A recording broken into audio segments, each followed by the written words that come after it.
Kapag hindi niya naayos ang problemang ito, may posibilidad na magpalit tayo ng presidente at hindi niya matapos ang termino niya. Hindi siya papayag talaga na wala siyang magawa. Kasi kung wala siyang magawa dito, magagalit talaga ang taong bayan. Pero may mga nakikita ko talagang malalapit sa kanya na talagang lalabas ang totoong mga pangalan na ma-involve talaga sa korupsyon. Isang nakakakilabot at nakakatakot na hula. Tatalakayin natin ang mga matinding pahayag ni Jovi Vargas, isang kilalang manghuhula sa Pilipinas. Ayon sa kanya, may mga pangyayaring magpapaigting ng kaguluhan sa politika, lipunan, at mismong kapalaran ng bansa. Kaya huwag na nating patagalin, narito ang 10 na nakakakilabot na hula ni Jovi Vargas para sa Pilipinas. Pang-10, mga artista sa politika. Ayon kay Jovi Vargas, mas marami pang artista ang papasok sa mundo ng politika. Mula sa mga komedyante hanggang sa malalaking pangalan sa showbiz, inaasahang sasabak sila sa eleksyon. Nakakakilabot isipin dahil maaaring maging katawa-tawa ang politika. Pero sa kabilang banda, posibleng lumakas ang kanilang suporta mula sa mga tagahanga. Pang-9, bagong skandal na lalabas. Hindi pa natatapos ang mga issue, may panibagong skandal na ilalantad. Ayon sa kanya, ito ay may kinalaman sa pera. Money-related ulit at posibleng mas malaki pa kaysa sa mga naunang eskandalo. Nakakakilabot dahil ito raw ang magpapabigat lalo sa tiwala ng taumbayan sa pamahalaan. Pang-8, hustisya at investigasyon. Binanggit din ni Vargas na kahit ang pinakamakapangyarihan, kabilang na ang mga kamag-anak ng Pangulo, ay hindi makakaligtas sa investigasyon. Nakakakilabot isipin kung gaano kalalim ang paglilitis na ito, na posibleng magdulot ng pagkakahati-hati sa mga opisyal ng gobyerno mismo. Pang-7, galit ng taong bayan. Habang tumatagal, dumarami raw ang naipong galit ng mga Pilipino. Sabi ni Vargas, may isang babae na lalabas at mangunguna sa isang malaking kilusan laban sa katiwalian at pang-aabuso. Siya raw ang magiging simbolo ng paglaban ng taong bayan. Pang-6, Golden Age of Corruption. Pinangalanan pa mismo ni Vargas ang kasalukuyang panahon bilang Golden Age of Corruption. Napakatindi raw ng mga anomalya na halos lahat ng antas ng gobyerno ay may bahid ng katiwalian. Nakakakilabot isipin na baka ito na ang pinakamadilim na kabanata ng ating kasaysayan. Pang-5, Transition President. Ayon kay Vargas, posibleng hindi matapos ng Pangulo ang kanyang termino. Maaaring magkaroon ng Transition President bago matapos ang kasalukuyang administrasyon. Isa itong nakakakilabot na senaryo dahil magdudulot ito ng kawalan ng katiyakan sa bansa at posibleng kaguluhan sa ekonomiya at politika. Pang-4, mga senador at kongresista. Pinangalanan din ni Vargas ang ilang personalidad na magkakaroon ng malakas na papel. Chis Escudero, magiging malakas ang impluensya. Joel Villanueva, may laban na haharapin. Jingoy Estrada, babalik sa kontrobersya. Grace Poe, may malinis na imahe pero sasabak sa matinding laban. Vilma Santos at Ralph Recto, may malaking papel sa politika.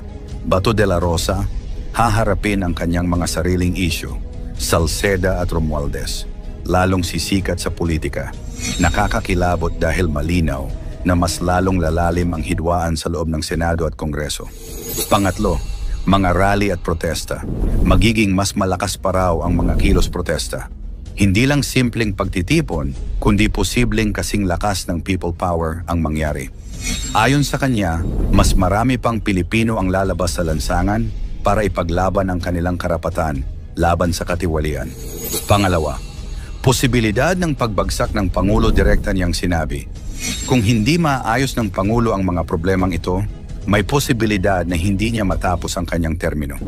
Isang nakakakilabot na hula na nagdadala ng malaking tanong. Handa ba ang Pilipinas sa isang biglaang pagbabago ng liderato? At ating number 1, kapalaran ng Pilipinas. At ito na ang pinaka-nakakatindig balahibo. Ayon kay Jovi, ang hinaharap ng Pilipinas ay alanganin. Kung tuluyan ngang bumagsak ang kasalukuyang pamahalaan, masusubok ang bayan sa gitna ng kaguluhan. Pero may liwanag dahil sa susunod-sunod na mga pangulo, sa ikatlong presidente pa, makikita ang tunay na pagbabago at pag-angat ng bansa. Ibig sabihin mahaba pa ang daan pero may pag-asa. Ang tanong, Kaya ba nating pagdaanan ang lahat ng ito bilang isang nagkakaisang bayan? Tandaan, mangyari man o hindi ang mga hula, lagi nating tandaan na sa Diyos lang tayo magtiwala, hindi sa mga manghuhula. Ang nakakatakot at nakakakilabot na hula ni Mamo Gloria Escoto para sa Pilipinas. Isang nakakakilabot at nakakatakot na hula ni Mamo Gloria Escoto bago matapos ang taong 22 na kilala bilang isang prophetic witch. Ayon sa kanya, maraming mabibigat na pangyayari ang darating sa bansa mula sa politika, kalikasan, hanggang sa kinabukasan ng ating bayan. Isa-isahin natin ang 10 nakakakilabot na hula ni Mamo Gloria Escoto para sa Pilipinas. Pang-10, walang bunga ang kasalukuyang kaso. Ang mga controversial na kasong iniimbestigahan laban sa ilang malalaking personalidad ay hahantong sa wala. Sa kabila ng pag-uusisa at dami ng dokumentong lumalabas, sa huli raw ay ibabasura rin ang mga ito. Kahit may mga pangalan ng malalaking tao ang madadamay, hindi raw magkakaroon ng hustisya dahil kontrolado ng impluensya at pera ang mga nangyayari. Ang mensahe, hindi lahat ng ingay ay may patutunguhan at marami pa ring kaso ang nagiging usok lamang. Pang-siyam, may katotohanan sa mga paratang. Ngunit hindi ibig sabihin na lahat ay peke. Nakakakilabot dahil ayon kay Mamo, totoo raw ang ilan sa mga paratang na ikinakabit ngayon sa mga opisyal. May mga malalaking halagang pera raw talaga ang kinurakot at nawala. Ang mas nakakatakot pa, hindi lang iisang tao ang sangkot, kundi ilang matataas na personalidad na hanggang ngayon ay nasa pwesto. Ito raw ang dahilan kung bakit mahirap maresolba ang kaso dahil parang lahat ay nagtatakipan ng kasalanan. Pang-8, pagkakulong ng isang mataas na opisyal. Nakakita rin si Mamo sa baraha ng posibleng pagkakakulong ng isang mataas na opisyal ng gobyerno. Nakakagulat daw dahil hindi lamang lokal na korte ang may kinalaman dito, kundi posibleng maging bahagi pa ang mga dayuhang hukuman o international courts. Kung mangyayari ito, magiging malaking dagok sa reputasyon ng bansa. Magbubukas ito ng tanong, hanggang saan kayang ipagtanggol ng mga nasa kapangyarihan ang kanilang sarili laban sa batas? Pang-7, pagkawala ng yaman ng Pilipinas. Isa sa pinakamalungkot na hula ni Mamo ay ang patuloy na pagkawala ng yaman ng Pilipinas. Marami na raw ang nawala at baka dumating ang panahon na magigising na lang tayo na hindi na atin ang sariling bansa.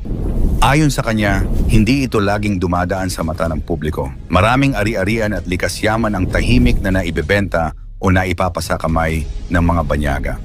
Nakakakilabot isipin na habang abala ang mga tao sa pang-araw-araw na problema, unti-unti namang nauubos ang kayamanan ng bayan. Pang-6, sunod-sunod na bagyo at malalaking baha. Isa pang hula ay ang serye ng matitinding bagyo bago matapos ang taong 2025. Lalo raw apektado ang Northern at Central Luzon kung saan makakaranas ng malalakas na ulan at pagbaha. Nakakakilabot dahil wala raw makakatakas dito mayaman man o mahirap. Ang mga taniman ay masisira, mga tahanan ay liliparin, at maraming pamilya ang maiiwan sa evacuation centers. Ayon kay Mamo, ito ay paalala na ang kalikasan ay hindi matitinag ng kapangyarihan o pera. Pang-5, pagsabog ng isang bulkan. Nagbabala rin siya tungkol sa muling pagsabog ng isang bulkan. Hindi raw ito ang Taal, kundi isang bulkan na muling gigising matapos ang mahabang panahon ng pananahimik. Bagamat wala raw inaasahang malaking bilang ng namamatay, mananatiling delikado at magdudulot ng takot at pinsala sa kabuhayan ng mga taong nakatira malapit dito. Nakakakilabot isipin na kahit gaano kahanda ang tao, hindi pa rin kayang pigilan ang galit ng kalikasan. Pang-4, isang malakas na lindol na nagkatotoo. Ito ang pinaka nakakakilabot sa lahat dahil tumama na ang kanyang hula. Matagal nang sinabi ni Mamo na bago matapos ang taon, isang malakas na lindol ang yayanig sa Visayas. At nitong nakaraang linggo, nangyari nga ito. Isang napakalakas na lindol ang nagdulot ng pagbagsak ng mga gusali, pagkasira ng infrastruktura, at matinding takot sa buong rehiyon lalo na sa Cebu. Maraming tao ang natabunan sa gumuhong gusali, ang iba naman ay naiwanang stranded, at halos buong komunidad ang nawasak. Nakakakilabot isipin na hindi ito basta haka-haka, kundi isa sa mga hula na tunay na nagkatotoo. Ayon kay Mamo, paalala raw ito na patuloy pang susubukin ng kalikasan ng Pilipinas at mas mabigat pang hamon ang maaaring dumating. Pang-8, pagpapatuloy ng kahirapan at problema. Sa kabila ng lahat, hindi pa raw matatapos ang paghihirap ng mga Pilipino. Hanggang matapos ang taong 2025, mananatiling mabigat ang problema ng bansa mula sa ekonomiya, trabaho, hanggang sa seguridad. Mararamdaman daw ng mga tao na sila'y nililinlang at pinapabayaan ng mga nasa itaas. Nakakakilabot dahil tila paulit-ulit lang ang kasaysayan at parang wala talagang malinaw na solusyon na ibinibigay. Pangalawa, pag-angat ng bagong pinuno. Ngunit sa gitna ng lahat ng dilim, may liwanag na nakikita si Mamo. Ayon sa kanya, isang batang leader ang uupo sa Malacanang at siya ang magdadala ng tunay na pagbabago. Binanggit niya ang pangalang Vico Sotto na nakikita niyang magiging Pangulo ng Pilipinas balang araw. Ayon kay Mamo, sa ilalim ng kanyang pamumuno ay posibleng magkaroon ng bagong direksyon at mas tapat na pamamahala ang bansa. At ang ating number 1, masaganang kinabukasan ng Pilipinas. At sa pinakadulo ng kanyang mga hula, ibinahagi ni Mamo ang pinakamagandang pangitain. Darating daw ang panahon kung kailan ang Pilipinas ay magiging masagana at payapa. Hindi man agad mangyari ito at baka hindi lahat sa atin ay umabot, ngunit ang mga anak at apo ng susunod na henerasyon ay makakaranas ng kaunlaran at katahimikan. Magandang isipin na sa gitna ng lahat ng kasalukuyang problema, may nakahandang mas maliwanag na bukas para sa ating bayan. Ano sa palagay mo? Mangyayari kaya ang mga hula na ito o isa lamang itong kwentong bunga ng malikot na imahinasyon? Ikomento mo ito sa ibaba. Huwag kalimutang i-like, i-share at mag-subscribe. Maraming salamat at God bless.